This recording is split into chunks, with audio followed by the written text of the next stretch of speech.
All right, guys, so I'm on the 55 again here. Did a little work on it yesterday for a few hours. I want to show you where I'm at with it. I got this dog leg painted or primed and with some rust killer. And by the way, I was using this stuff here from Harbor Freight in spray can, and it came out clear and just kind of covered the rust, but I didn't really like the way it looked. So I got this stuff from Walmart to cover it up, which gives it a black finish.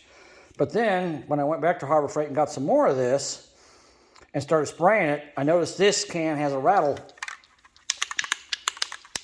a marble in it to shake it up. The other cans did not. And this can, when I sprayed it, it came out like this with the black, just like the brush on stuff that's on my frame and stuff that I've done. So that's kind of nice that came out that way. Comes in handy.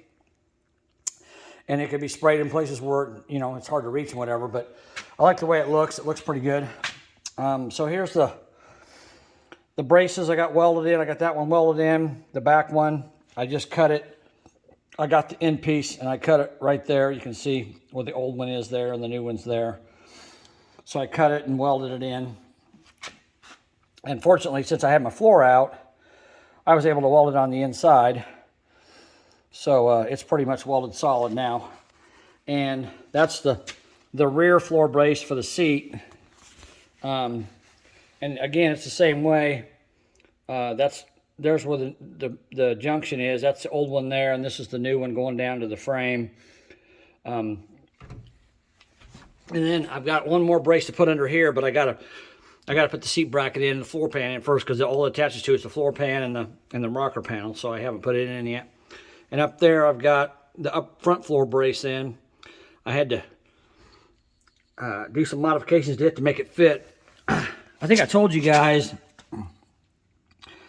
that these rocker panels were too short. They should have came out a lot further than they did, and whoever put them on cut them off short. So I didn't have enough space to reach the new floor pans. They just basically put these on and then screwed that galvanized sheet metal over the top of them, so they didn't care. But putting new floor pans in, I don't have the room, so I took 1/8-inch thick steel that's 3 inches wide, and it actually goes all the way back to this edge here.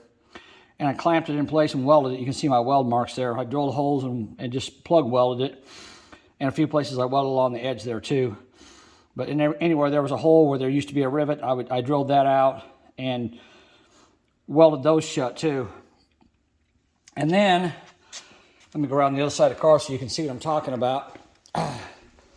For the actual inner rocker panel, I had, when I got the 3-inch pieces of steel that were 4 feet long, I also got some 4-inch pieces that were 4 feet long. And I welded them from the bottom of the rocker panel up to the bottom of the 3-inch piece of steel that's sticking out. So instead of having that thin sheet metal inner rocker panel in this thing, it's got an 1/8-inch thick steel. And that really strengthened this car a lot. If you guys want to strengthen your car body and make it last a long time, this is probably a good idea. Of course, I coated everything inside and out, so it shouldn't rust too bad. You know, where I welded it, obviously it's going to have burn through, and you know, it's probably going to rust a little bit there. But it's really nice to have this 1/8-inch thick steel, and I think I spent like $100, $115 on 4 4-foot pieces of 4-inch wide and 4 3-inch wide pieces that were 4 feet long. And you don't need 8 feet. I mean, you can see my weld where I cut this one, and it's only to there, so it's about, I think, 18 inches. So, you know, for around $100, $115, I was able to put an 1/8-inch thick steel piece there and an 1/8-inch thick steel piece on the inner rocker panel. And that's actually cheaper than the inner rocker panels are, the repop ones.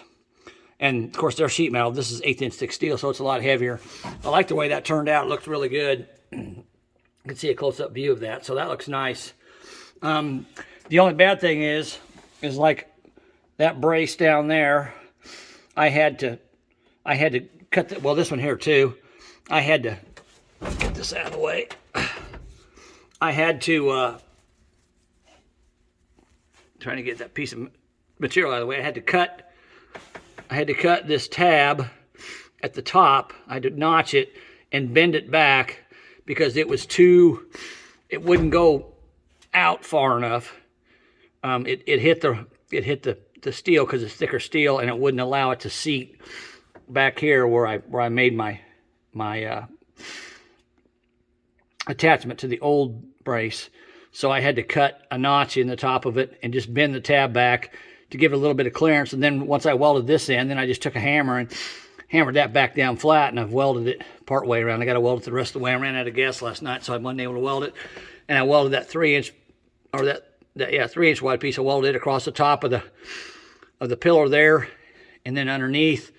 I also welded it underneath to the pillar before I put on this piece of 4-inch steel. So I mean, that area of the car is better than it was from the factory. It's a lot stronger. It's going to last a long time, so I'm glad for that. And then one thing I want to show you guys here on these floor pans, when you buy these, you know, they're made in China, and they're not anywhere near the quality of OEM. So sometimes you got to make adjustments to them. I'll put this one in place so you can see what I'm talking about. If I can get it to go.